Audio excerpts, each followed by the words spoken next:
Today I come to you with a question, and I don't know why I'm going to pretend to be all mysterious about what that question is, because it's the title of the video, so you already know what the question is. Should autism actually be a disability? I imagine if you've watched my videos long enough, you'll kind of know where I stand on this. I don't have a problem with it being called a disability. I think that's perfectly fine. It disables me from doing certain things in life. But I am a person who I like to say I'm fairly open-minded as you can be when being autistic, but yeah. And I do a lot of research about autism online because obviously it's, you know, it's what I do. And across many places on the internet I found there's a lot of people that aren't happy with it being called a disability. You know, fair enough, everyone's allowed their own opinion on things, but I thought I'd explore this one because maybe there is a bit of ground to what they're saying. I'm someone who is supposedly in the high-functioning area of the autistic spectrum. I say high-functioning because I don't really like those labels. I've done a whole video on that before, actually. I'll link that above whichever side it is, I can't remember. I believe it's that one. I hope I've got that right, otherwise I'm going to look like a right pillock. So let's look at what autism is. It's a neurological condition that affects the way we interact with the world and those around us. Autism is composed of so many traits, like the list could go on and on and on and on and on and on and on. Quite a lot of these are impairment, etc. It goes on. But also, there are positives from it. Like, I've got an extremely good attention to detail. I feel a lot of the things that make me so brilliant are because I'm autistic. But the thing is, I have all these abilities, but it's the impairments that make me struggle. And I do struggle with them. In my day-to-day life, I do. I nearly had a full-on meltdown the other day because I couldn't cross a road.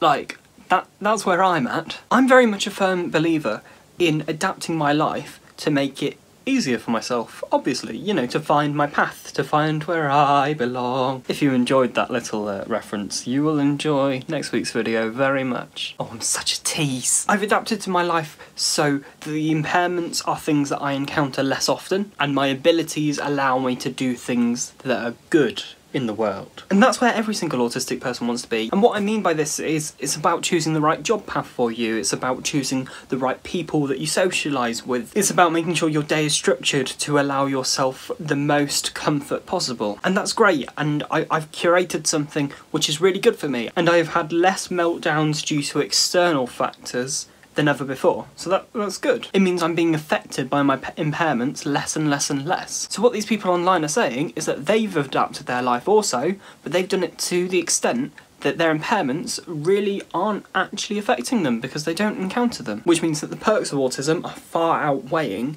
their impairments. So now can you see where they're starting to come from? Because if it's not impairing them in any way, it's just a load of abilities. So is that a disability? I honestly can see where they're coming from. I just don't think that applies to me. Of course there's the whole legal side of things. When applying for a job, you have to declare you're autistic, if you have it, because it's a disability. So that affects the legal side of things. It's one of those things in terms of the law, because of the UK government, where it's like, yeah, it is a disability, but it's not quite good enough a disability for, yeah, kind of in this grey area. I rarely say I'm disabled. I always say I'm autistic. But sometimes I would say I do have a disability. I'm very much proud of autism being a disability because it means that I get to help represent a whole other load of people too, not just autistic people. So some people might get really upset about the fact that people are being all snooty, like, oh no, it's not a disability, it's because I'm doing fine. But the way I think of it is actually amazing that certain people on the autistic spectrum have curated their own life path so much that their impairments barely even impede on their life. My words completely went then. And I think that should be something to be celebrated. But I'm perfectly happy saying I have a disability. Of course now we're going to have a knitter-natter in the comments. Where's your stand on this? Do you feel autism is a disability? I know there are people who watch my videos with other disabilities, so what do you feel about this whole situation? In fact, there might even be some people here watching that are part of those people that feel it shouldn't be called a disability. So I'd love to know, like, your story, in fact. Yeah. So I think, yes, it should actually be a disability, but that's great that there are people in the world that feel it doesn't affect them enough to count it as a disability, so good on them, I suppose. Thank you very much for watching. Bye.